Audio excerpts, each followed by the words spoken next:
मोखाडा तालुक्यातील सायधे वाघ्याचीवाडी गावातून श्री क्षेत्र शिर्डी येथे निघणाऱ्या साई पदयात्रेची सुरुवात सन 2011 मध्ये अवघ्या 11 साई भक्तांनी केली होती. मात्र हळूहळू या पदयात्रेला पंचक्रोशीतील भाविकांचा मोठा प्रतिसाद मिळू लागला असून वर्षानुवर्षे भक्तांची संख्या लक्षणीयरित्या वाढत आहे. यावर्षी तब्बल 300 साई भक्तांनी या पदयात्रेत सहभाग नोंदवला आहे. श्रद्धा, भक्ती आणि एकतेचे दर्शन घडवणारी ही पदयात्रा गावकऱ्यांच्या सहकार्यामुळे अधिकच भव्य स्वरूप धारण करत आहे.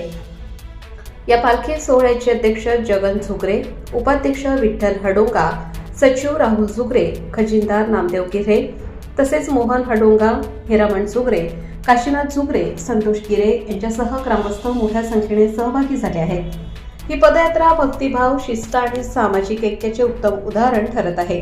प्रतिनिधी दयानंद शिंदे, मोखाडा, पालघर.